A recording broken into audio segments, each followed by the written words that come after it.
So once again, welcome to the Unshakable Foundation meeting of Cocaine Anonymous.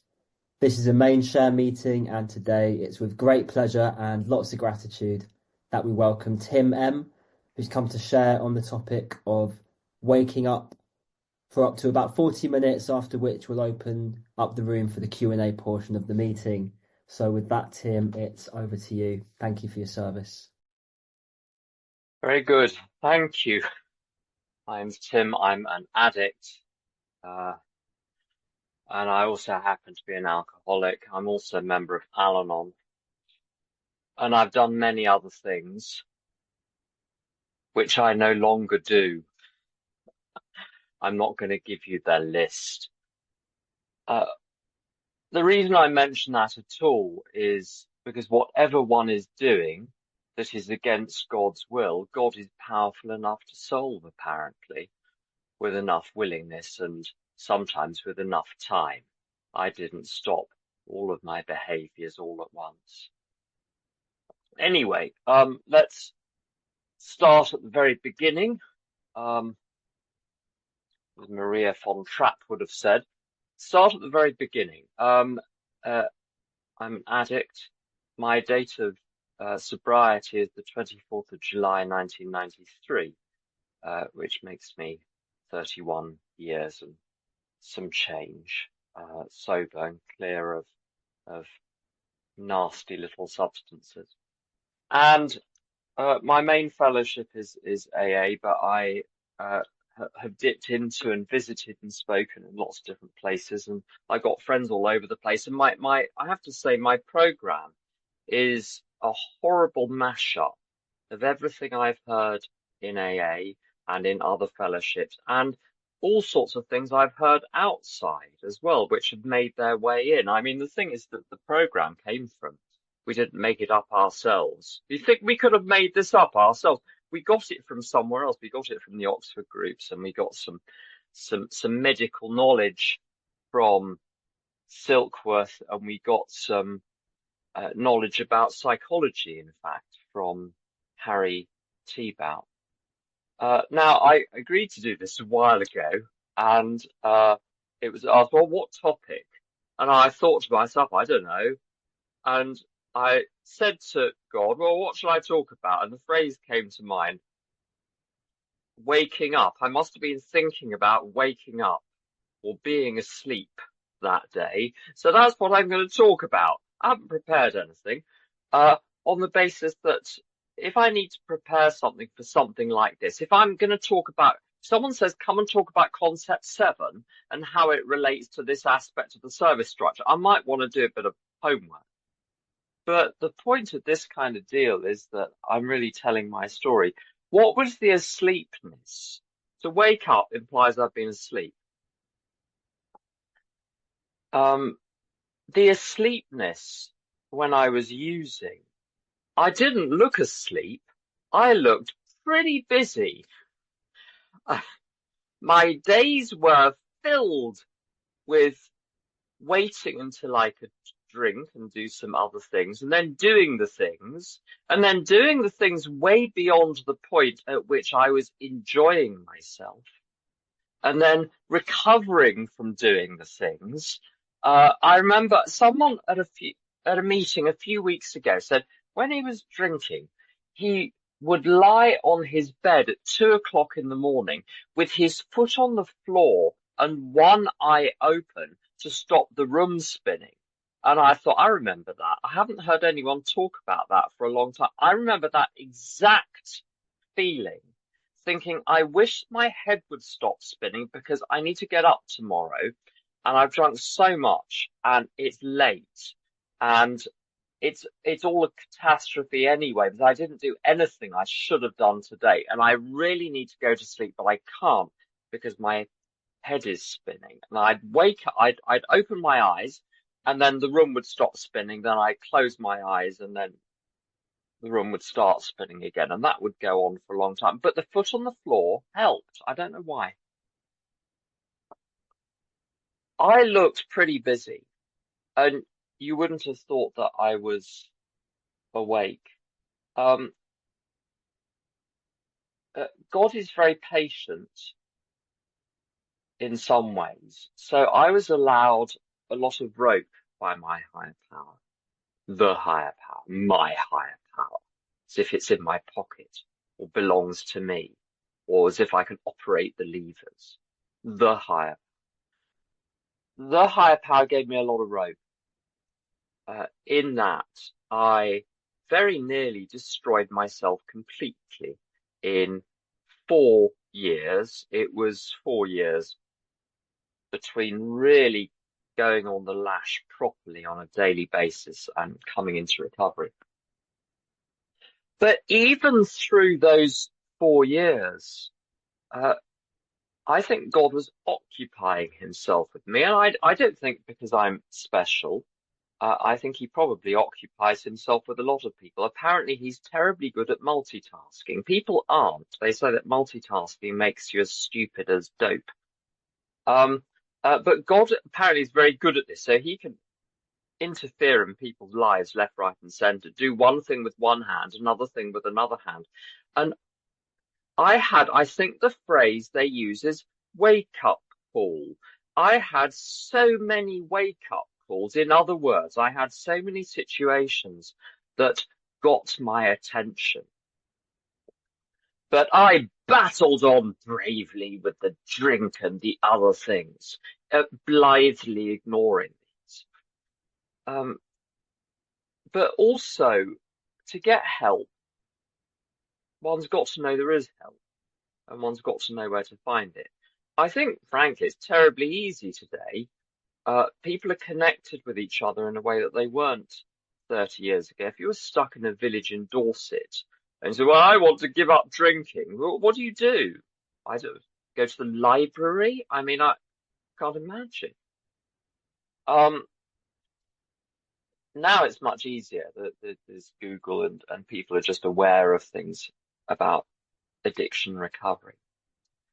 And there were some times when I woke up for a little while. I woke up in 1990 in the summer and thought this, and I gestured in the general direction of pretty much everything I was doing in my life. This has to stop. And sometimes people say that alcoholism means you can't stop drinking. And in a sense, there's some truth to that. Top of page 44 of the big book, it's dual test for alcoholism. I'm going to paraphrase it as effectively. If you try to stop and you can't, and if when you drink way too much, you're alcoholic. Essentially, is what it says. But I've got to be careful about language. AA, Al-Anon, these fellowships have taught me to be very careful about the words that I use and how I use them, and to make sure I'm using the word that I mean. For years, I could stop drinking in that I could drink all evening, drink into the night, drink until 2 o'clock in the morning, get up the next morning and not reach for a drink, and somehow battle through the day feeling like death warmed up, and go for the rest of that day without a drink, maybe until 7 o'clock or 8 o'clock. I could put those days together. In the summer of 1990, I was in Finland, don't ask. And I put together several weeks of sobriety, and then I got drunk on one particular occasion, put together a few more weeks, got drunk on one occasion, put together a few more weeks. So I could stop. And even right at the end, when I joined recovery at the beginning of 1993, I would get a few months or a few weeks or a few days and I could stop. I wasn't physically addicted in the sense of going into seizures if I stopped abruptly. And that's a different question. The physical addiction to a substance which requires a detox to stop the person having a grand mal seizure is very different than the not being able to stop. What it is really meant by that phrase, very often not being able to stop, is stopping, but being unable to stay stopped. Being forced by some internal compulsion to go back and try as it refers to it, the desperate experiment of the first drink, thinking this time it'll be different, or this time I never thought I'm going to drink moderately, but I thought I could have basically a skinful, but maybe slightly less of a skinful than I normally would. I could just shave off the top sort of 20% of it. So I wouldn't go into blackout. I wouldn't get into trouble. I wouldn't spend extra money. I wouldn't get leery. I wouldn't get into fights. That was the experiment. Let's see if I can pull it off. So God tried to wake me up and I woke up, but I fell asleep again. And part of that is there is a Star Trek episode. I'm not particularly a Star Trek person. I've seen enough of it to get the references though. And there was an episode in one of the incarnations of it where the ship, whichever iteration it was, went through some sort of force field or was in some strange part of space where everyone on the ship, on the spaceship, was falling asleep. And if they fell properly asleep, they would die. And so they had to keep each other awake or they would die. And without other people to keep me awake, I went back to sleep. Perchance to dream, no, perchance to die, because my drinking and using is very dangerous. So the problem is not waking up. I think God will wake a person up on a regular basis, or if not, wake them up, make their sleep very uncomfortable and knock very loudly on the door and shout through the letterbox. One can ignore it, but there are warning shots. I got a warning shot about 9 months later when I got a letter from my closest friend, which was on behalf of the whole friendship group to say your behavior last night was so unacceptable. None of us want anything to do with you. We wish you well. Off you go. This is called a wake-up call, and I made some efforts to sort myself out, and I made some apologies and so on. But without recovery, I started to fall back asleep. In January 1993, I went to a meeting, and it was like water on cracked mud, and I immediately started to absorb all sorts of things that were being said. It was very clear that the collective understanding of things in the fellowship beyond the room that I was in had explanatory value, that they would be able to explain why I was so unhappy. They would be able to explain why, when I drank and used, I was so hell-bent. They would be able to give me a solution. This was all very clear, and I absorbed it very quickly. I got the sense of it very quickly. But there is a force within me which is very powerful, not stronger in me, I think, than in anyone else. I think it's in everyone, which doesn't like being told what to do, which doesn't want to dissolve into the group, which likes its little identity. I'm like this and they're like that, which looks to separate me from other people, which makes lists of all of the things that other people are doing wrong and then memorizes them just in case one should forget them. Grievances, resentments, wondering what people think about me, wondering what I think about myself, asking ridiculous questions like, I don't know who I am and who am I? Well, what am I supposed to be doing here? That last question is maybe a useful one, but the who am I one is not a very useful question. Essentially, obsessed with me, obsessed with my life, obsessed with my place in the world, and obsessed with grabbing and grasping whatever I can before I shuffle off this mortal coil, as this creature inside me, this lower force, this ego, this devil, this whatever you want to call me, tells me is going to happen. It doesn't want to know about God. It doesn't want to know about anything metaphysical, anything beyond the realm we've got. All it knows is sex, drugs, drink, not rock and roll in my case, that would be the next on the list.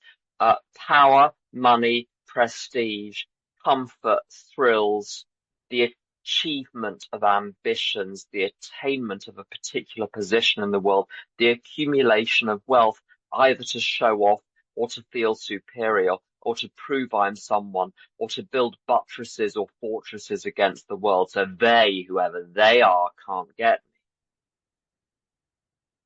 me. That voice came back.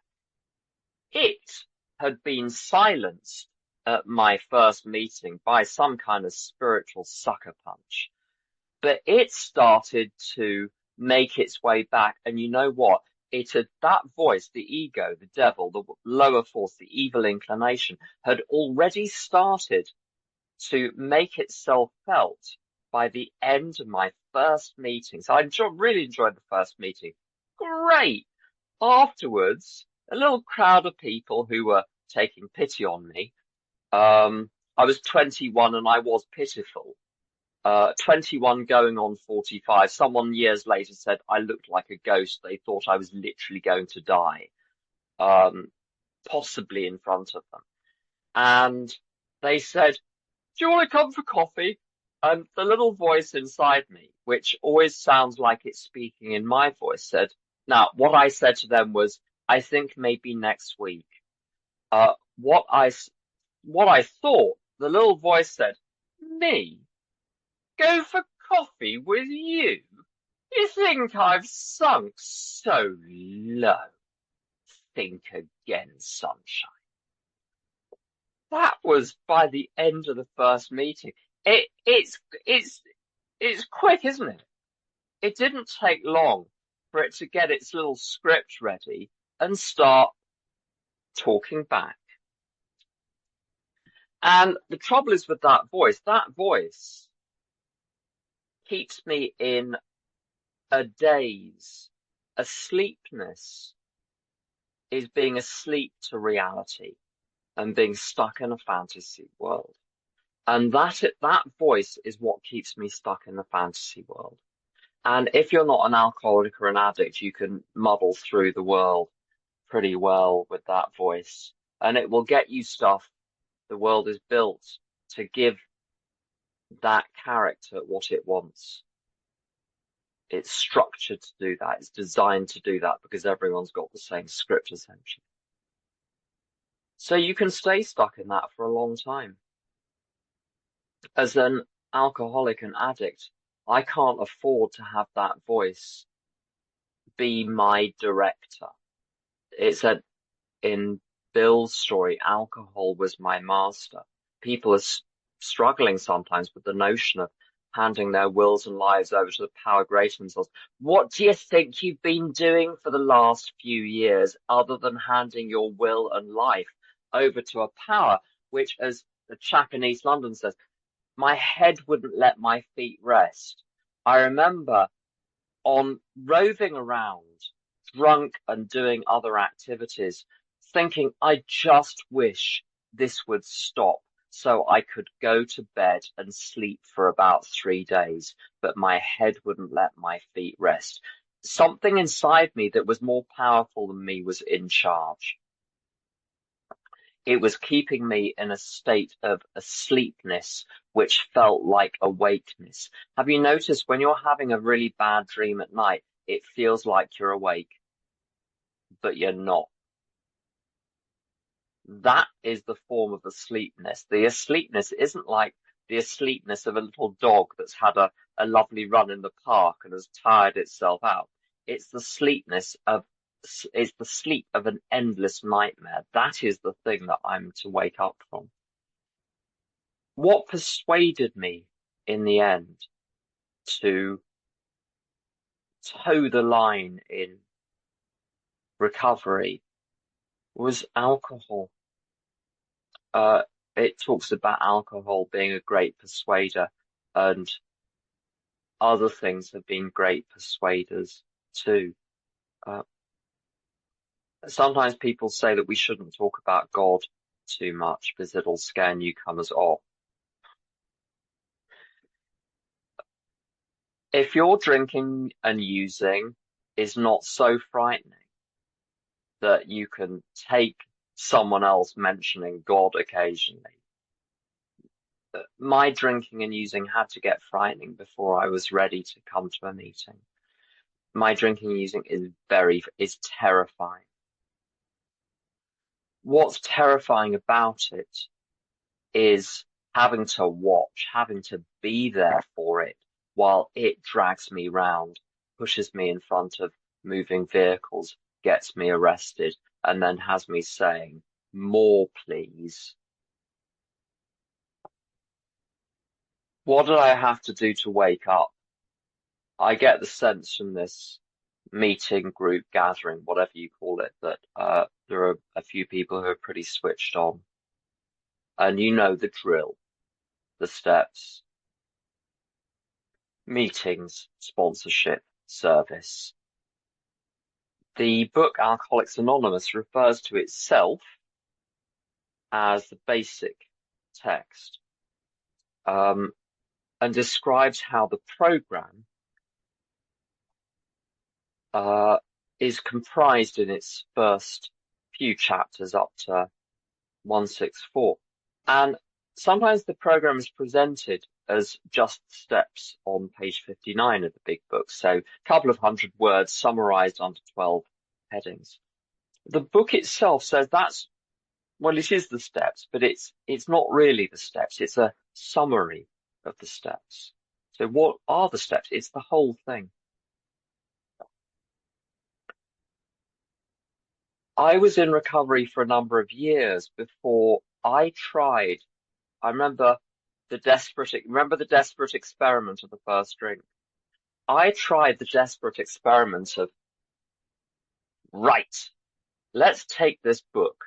Let's do everything it says precisely as it says and see whether its promises are true or not. I cook a lot, and I know if I change the recipe, I made a cake today. The cake which comes out of the oven may be perfectly tasty, but will not be the cake promised in the book. It will be different. If I change it radically, it will be radically different. If I do precisely what it says in the book, no more, no less, I'll come to the no more in a minute, perhaps. If I do that, I will get the results. The only way to test whether the book delivers the results it promises is to do precisely what it says. Now, that's probably obvious to you. It wasn't obvious to me because one is influenced by the culture of the meetings one goes to, the people one surrounds oneself with. And I was not surrounded by people in recovery who A, used the big book, B, used it systematically, C, used it comprehensively. It was mentioned, but there was a lot of other stuff that was talked about as well. It was certainly not the done thing, 20 years ago, to simply take the big book and do everything that was in it.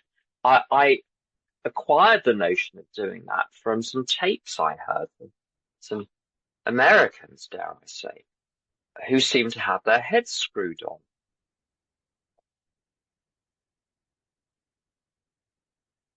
Looking back, I was guided to that by God.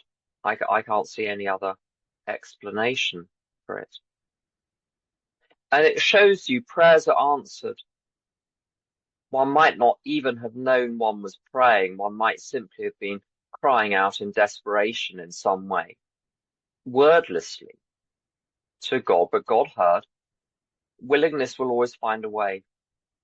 If a way isn't found, arguably the problem lies with the willingness. But anyway, that's another question. What's the point? The point is that I started to use the basic text as a basic text. which meant I had to know what was in it. I had to really know what was in it, not read it like a novel, skim through, but really know what was in it. I was talking to someone the other day, and uh, the poor person was in a terrible state and had relapsed or had really resumed drinking. I think to say one's relapsed means that one must have recovered. If one hasn't recovered, one is simply continuing to drink after a short break. Anyway, this person had had a little drinky, and I said, "What step were you on when you drank again?" And she said, "Step 4." I said, "Oh, very good. So you done step 1. Very good." I said, "Out of curiosity, what do you think the main lesson was in the big book from the story of the man of 30?" And the poor soul didn't know. Fair enough.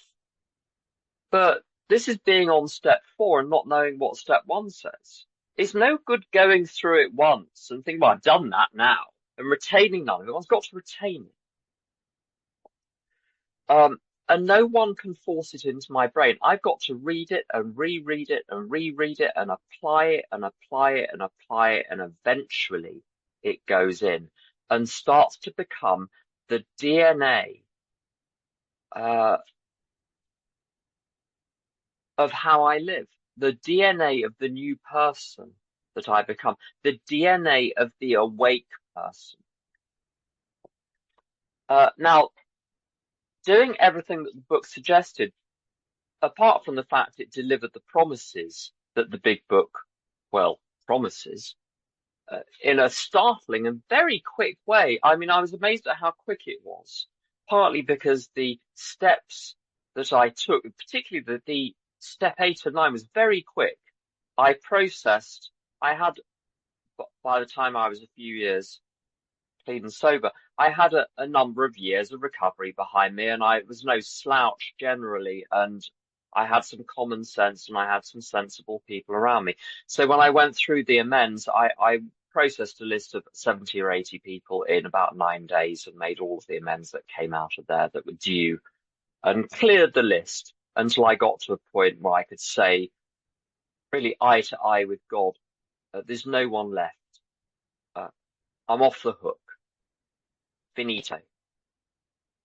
And I got really remarkable results. But here's the interesting thing.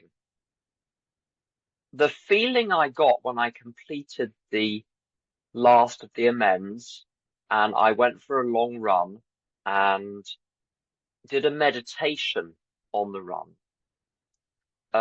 Meditation, by the way, isn't mindlessness. In AA terms, it's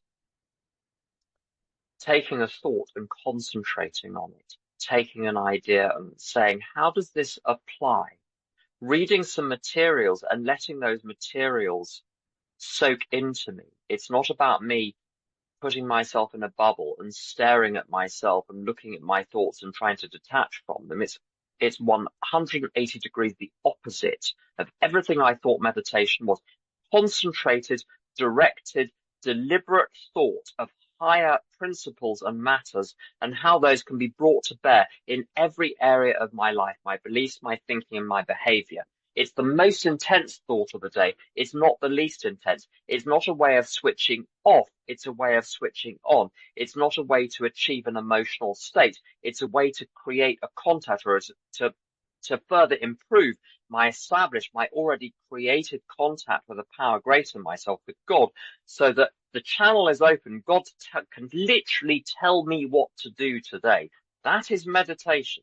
Anyway, I did a meditation, and it was amazing. But the wake up call from that, I think the completion of the 9th step is the beginning of the waking up. It's not the end of the waking up. I'm awake now. It's the beginning of the waking up process. And I think that waking up process probably goes on forever. Because I look back at myself when I was 30 years and 2 months sober, thinking, how could I have been such an idiot? How could I have been so asleep? So there are clearly degrees of asleepness here. I'm still, therefore, at some level, asleep. Of course I am. If I dare mention A Course in Miracles, not conference approved literature, but you can mention anything as long as you apologize profusely enough for it. In A Course in Miracles, Ken Wapnick says, if you're on the planet and breathing, you believe all this stuff is real. If you didn't, you wouldn't be here. Very good point. So there's an asleepness, which I'm still being woken up from. But the point, when I completed the step 9, I started to wake up. It was this sound of the alarm clock burning through the foggy edges of my dream. And I started to wake up then. Bill Cleveland, very good AA speaker, says that the last 3 steps are not the maintenance steps. He said, you've got nothing. At the end of step 9, if you've done it properly, you've got 0, nothing. You are beginning to grow only once step 9 is complete, because that is what clears all the crap out of the way. That is what enables the foundations of the new life to even start being constructed. So the waking up starts at that point. And the first thing that I really woke up to was that no one has ever made me feel anything, even when I was a kid. Lots of things happened and lots of bad things happened, but don't they to everyone?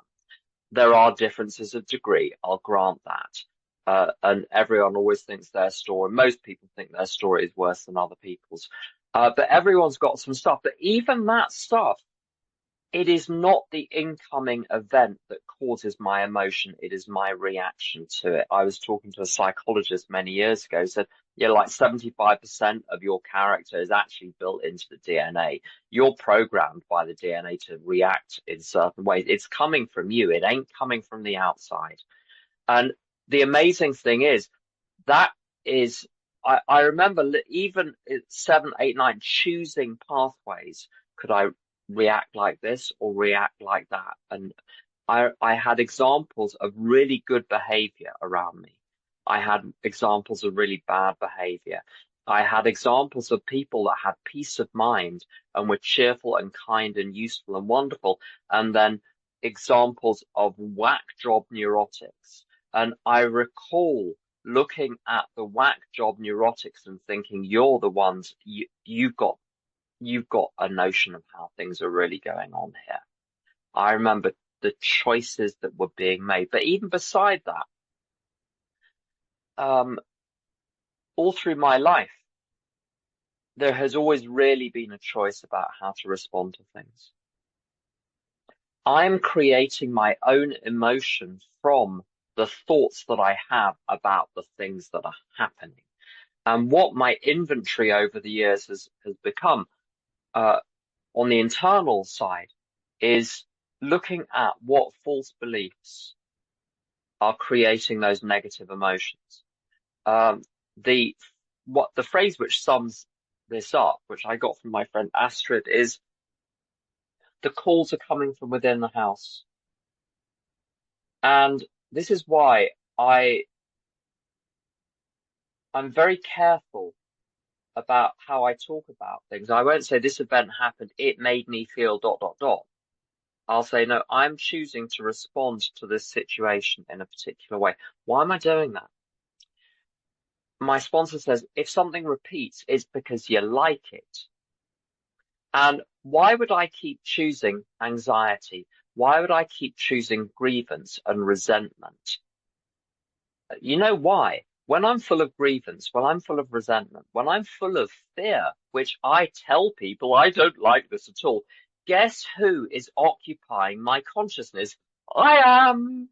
I am filling my entire universe. It's very flattering. I'm on the stage. No one else is on the stage. In the theatre, it's completely dark. The limelights are lighting up me and no one and nothing else. Even the cosmic, even the nature of the universe, the fact the sun is going to burn out, the potential for nuclear war, whatever it is that I think is bothering me, the climate catastrophe. Don't people love to just whatever? When I'm upset by those, I'm not concerned about the thing. I'm concerned about its impact on me, either materially or philosophically. I've taken the place of this great, huge, gargantuan world event. I've pushed it off the stage, and it is the excuse for me to be on the stage. And as I heard someone say, why is all of this stuff so attractive? Because you can remain the hero of the dream. That's all I ever wanted. The idea of being a jigsaw puzzle piece, which, when placed in the jigsaw, ceases to be discernible to anyone else. If you noticed when you've done a jigsaw puzzle, you don't really look like the jigsaw puzzle doing types, but you're going to have to bear with me on this one. Maybe as a kid or with your aunt who did a jigsaw puzzle 30 years ago. You can see all the individual pieces when they're in the box and you're sorting them out. You put them into the jigsaw puzzle. Once it's complete, you stand back. You can't see any of them in the right light. You can't see any of the individual pieces because you're now looking at the picture. The ego does not want that because once I'm placed inside the jigsaw puzzle, I don't need it anymore. And it will cease to exist. So it will do anything to try to tell me that I have this real separate existence. What else do I need to wake up to? I needed to wake up to the fact that I occupy only an extremely small part of the universe. And so I should not command very much of my attention at all. What should command my attention? Service. Asking God each day, what tasks do you want me to perform? And then having my focus being on those tasks. Prayer, meditation, study, spiritual study, and appreciation. A great speaker, Don Pritz, would say that we're on God's amusement park planet. If you're not enjoying yourself, you're really missing something. And I enjoy myself. I enjoy my life. Maybe the things that I enjoy would not be the things that you enjoy, but the point is the enjoyment, not the things. And the notion of the Sabbath, the seventh day, when you can rest and sit back a little bit. So it's not, where in recovery, there's a danger of getting into a sort of Jack Nicholson in The Shining situation where you spend so much time doing service and sponsoring that you never have time to crack a smile. All work and no play makes Jack a dull boy. And then we all know what happens at the end of The Shining. We don't want that to happen in recovery. So one's got to stop at some point, let other people have a go and enjoy oneself. What else have I had to wake up to? That I am in charge of the contents of my mind. People use the phrase, I'm full of fear, as though they're a little pot and someone has opened the lid and poured all the fear inside and the pot has said to it, oh, look at me, I'm full of fear. That's not the image. The image is of someone knocking at the door and you're saying, well, come right in. Or trying to argue with it through the door, trying to tell it to go away and explain to it why it's very silly and why God is very big. If I'm engaging in the thoughts at all, they've already won. They have already distracted me from doing God's will, which is what I'm here to do. So my job, I get to be introspective for 5 minutes a day. That's it. 5 minutes a day. The rest of the time, if I can't find out enough of what I'm doing wrong in 5 minutes, give it another day, it'll come clear. I've got to persistently turn my attention back to the task at hand and not even engage, not just not let in those thoughts and not play with them, but not even to engage with them. Just go, and that's the end of it. Padre Pio was tormented for a while by visions of the devil. He would see the devil in the corner of his room until he started to adopt an approach where he would say, when he woke up and saw the devil there, oh, it's only you, Bluebeard. I thought it was someone important. That is the approach to adopt to all of my neurosis, all of that darkness, which you could spend years talking about and paying other people to talk about as well. No, I've had enough. There's nothing there. There really is nothing there. And what I've discovered is when I live life simply being present to other people, to the world, to God, to the tasks at hand, I'm given the grace to stay away from alcohol and drugs and all of the other behaviors one day at a time. That's exactly 40 minutes. Thanks for listening.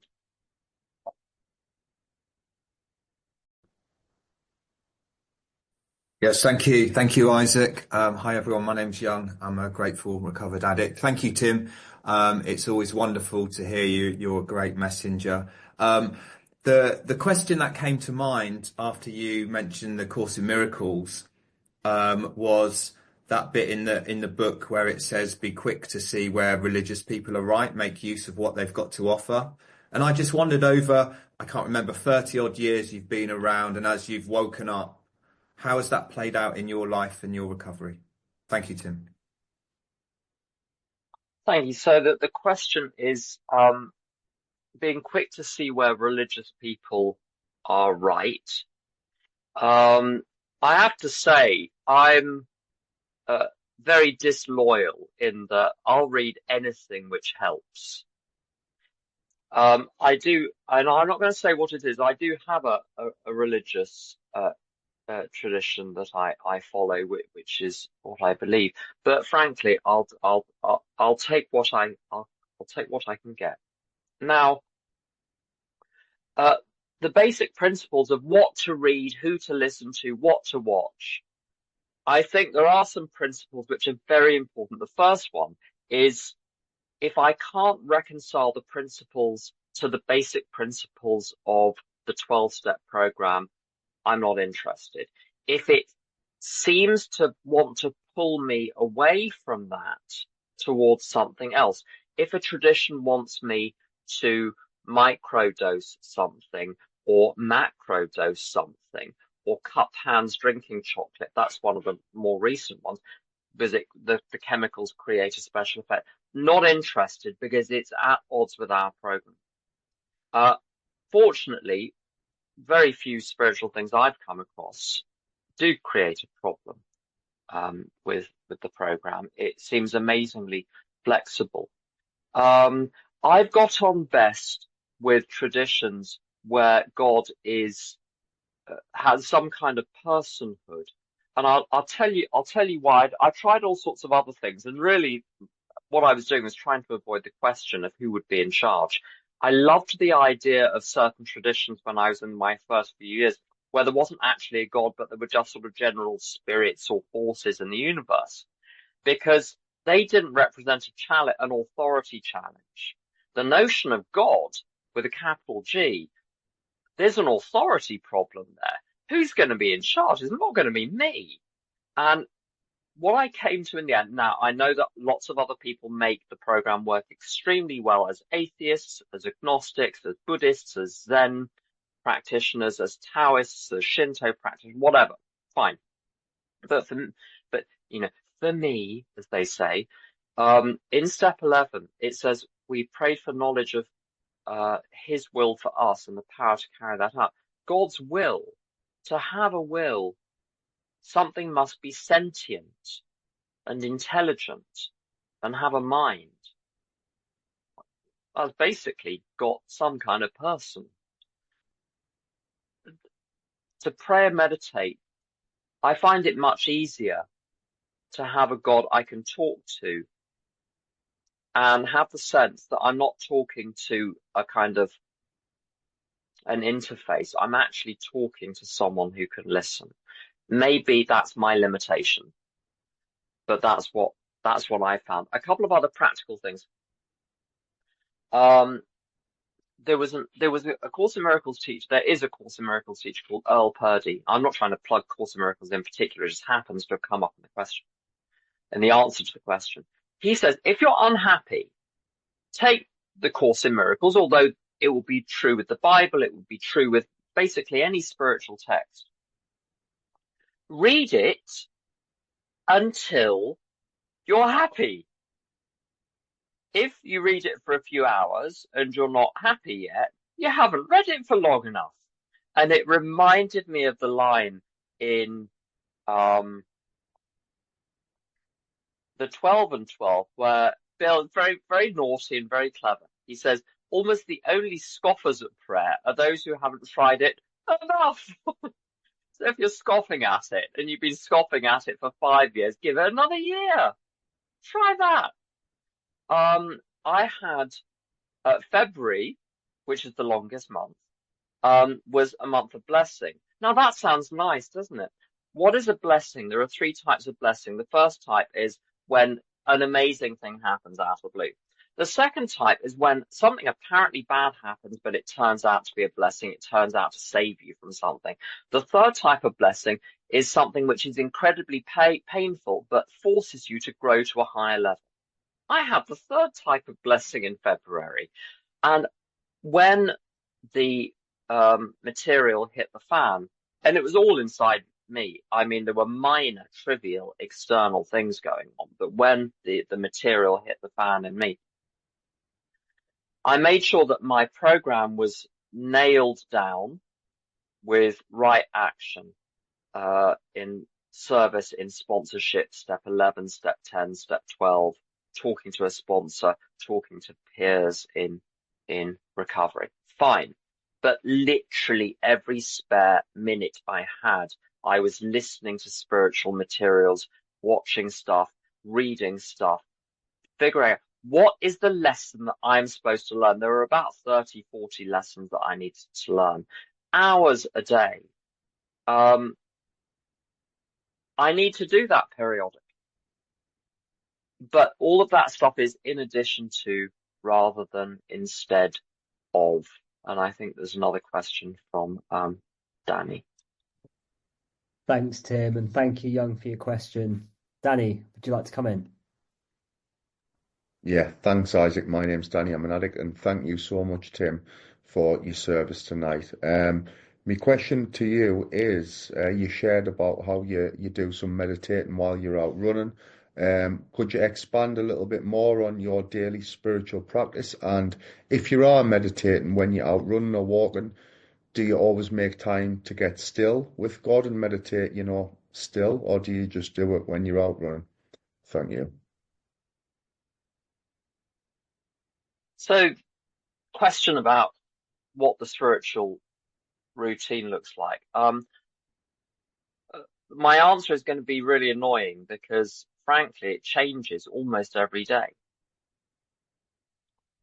No 2 days are exactly the same. It has to be flexible to my circumstances, to my obligations, to where I am, to what is going on that day, to the state that I'm in. Sometimes I'm in a state. Never worry that one is in a state. Sometimes the evil inclination, the addiction, the alcoholism, the ego, the devil, whatever you want to call it, sometimes it is most vigorously on the offensive precisely because you're doing well. The devil doesn't bother people who are in his camp already, just leaves them be because they're already in the bag. Anyway, the daily routine. Page 86, we ask God to direct our thinking. I've also taken to thinking about God, talking to God, praying prayers as I'm going to sleep and as I'm waking up in the morning. Because I go to bed early enough, I wake up naturally. I won't submit to the violence of an alarm clock.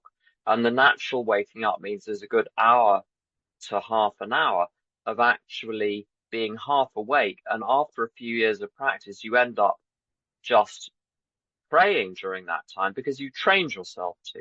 So by the time I wake up, I'm fighting fit. The first thing I then do is I listen to, at the moment, particular spiritual talk classes they are actually. And I do that until I get to work, and then back to page 86.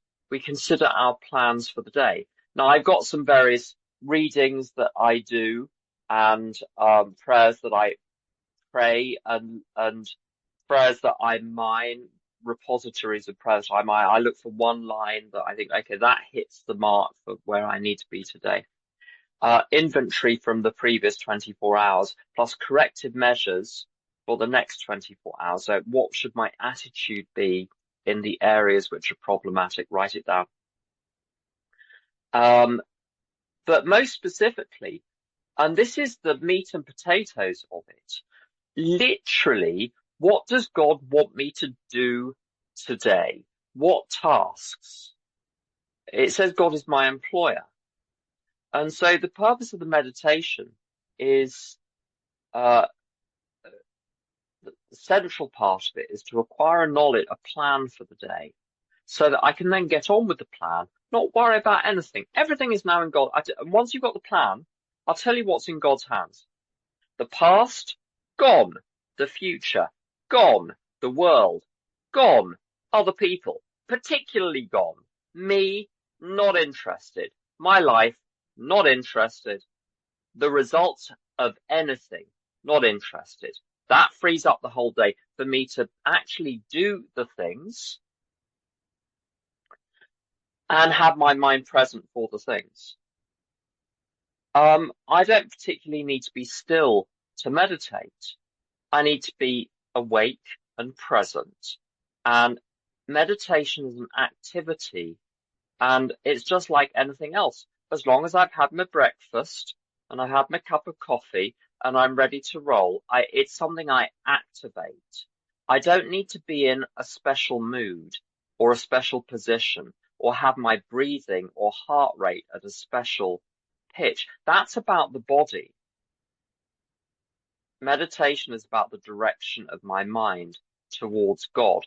And if I can't, I've known people who are religious, who maintain their religion in war zones where they have to say their daily prayers several times a day, and they're in the particular country and with the system they have, they're allowed to stop and do that at certain times. In the middle of a war zone with shells going off, and they stop and they pray. So I'm not required to achieve a particular state before doing the meditation. I'm simply required to bring my concentration to it as I would to a work task, because that's really what it is. Now, if I happen to feel better out of it, good for me. But that's not the purpose of it. It's not there to achieve a particular feeling state. It's there to fit me to be of maximum service for the rest of that day. James.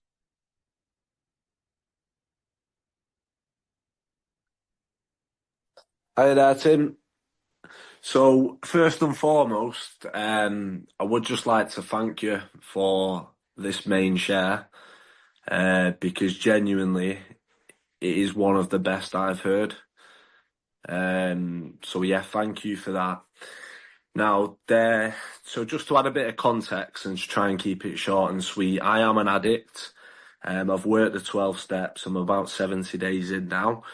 It was following the death of my best friend of 17 years. Now, following this, there's somebody in the group, I won't mention any names.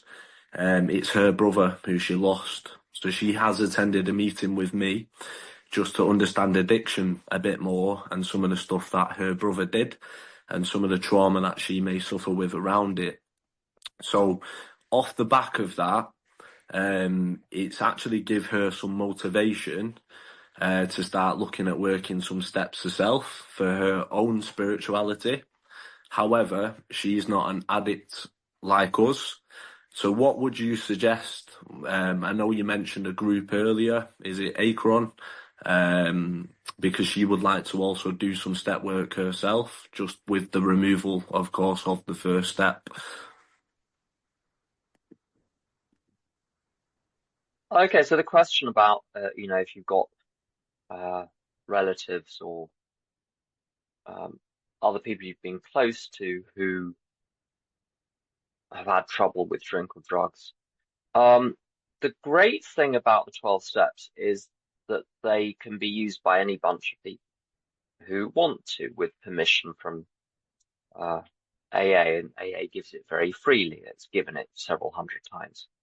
And one of the great things about Al-Anon, the Al-Anon family groups, is they use the 12 steps of it. They say, we use the 12 steps of AA. And so you can, although AA literature is not official Al-Anon literature for lots of historical reasons, it gives you a place to go and talk about these questions, but more specifically to find sponsors to take one through the steps. And if anyone knows someone who's interested in the 12 steps, but that person doesn't have an alcoholic in their life or didn't grow up with an alcoholic, Al-Anon will still consider you, as it were.